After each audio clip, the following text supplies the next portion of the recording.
பாவக்காய் ஒரு ஆரோக்கியமான ஒரு காய்கறி. இது வந்து டயபெட்டிக் பேஷண்ட்ஸ்க்கு ரொம்பவே நல்லது.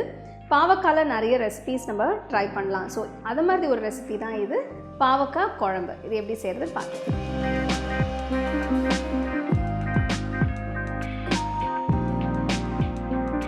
இந்த ரெசிபிக்கு நான் 200 கிராம் பாவக்காய் எடுத்து உள்ள கொட்டையெல்லாம் எடுத்துகிட்டு ரவுண்டாக நறுக்கியிருக்கேன்.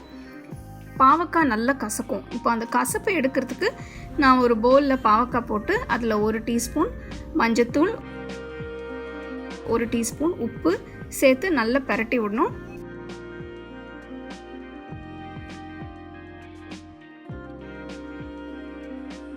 இதில் கொஞ்சோண்டு தண்ணி ஊற்றி மிக்ஸ் பண்ணிவிட்டு ஒரு 15 நிமிஷம் சைடில் வச்சுருங்க.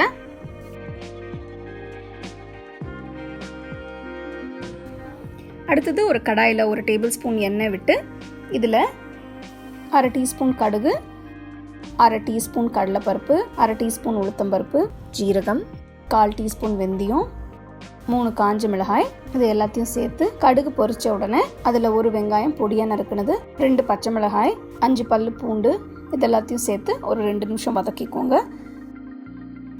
வெங்காயம் கொஞ்சம் லைட் கோல்டன் ப்ரௌன் கலர் வந்த உடனே தக்காளியும் சேர்த்து நல்லா வதக்கணும்.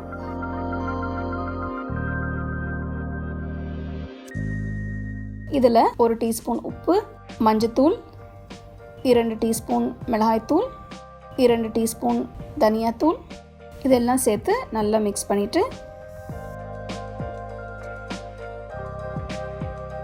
தனியாக வச்ச பாவக்காய் பீசஸை நல்லா கழுவிட்டு கடாயில் போட்டுக்கோங்க. இப்போ கொஞ்சம் கசப்பு குறையும். நல்லா மிக்ஸ் பண்ணிவிட்டு ஒரு 10 நிமிஷம் கடாயை மூடி வச்சுருங்க.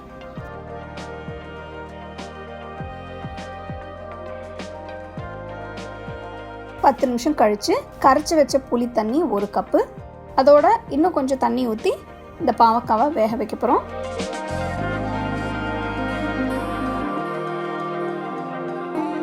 இன்னும் ஒரு 10 நிமிஷம் மூடி வச்சு வேக வச்சுருங்க. 10 நிமிஷம் கழித்து பார்த்தீங்கன்னா பாவக்காய் நல்லா வெந்திருக்கு. கொஞ்சம் வெல்லம் சேர்த்திங்கன்னா அந்த கசப்புக்கும் அந்த புளிப்புக்கும் ரொம்பவே நல்லாயிருக்கும். இப்போ இதில் கொஞ்சம் கருவேப்பிலையும் போட்டுக்கோங்க. இப்போ பாவக்காய் குழம்பு எப்படி செய்கிறதுன்னு பார்த்தோம். இது வந்து கசப்பு அவ்வளவா இருக்காது. ஸோ நீங்கள் இந்த சின்ன பசங்களுக்கும் தரலாம்.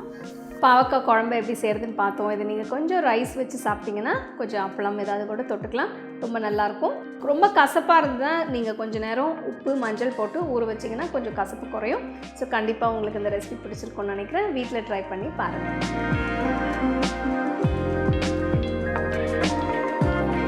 ஸோ உங்களுக்கு இந்த வீடியோ பிடிச்சிருந்ததுன்னா லைக் பண்ணி ஷேர் பண்ணி ஹோம் குக்கிங் தமிழ் சேனலுக்கு சப்ஸ்கிரைப் பண்ணுங்கள். You can get a copy of our first edition of the home cooking book on 21 Frames.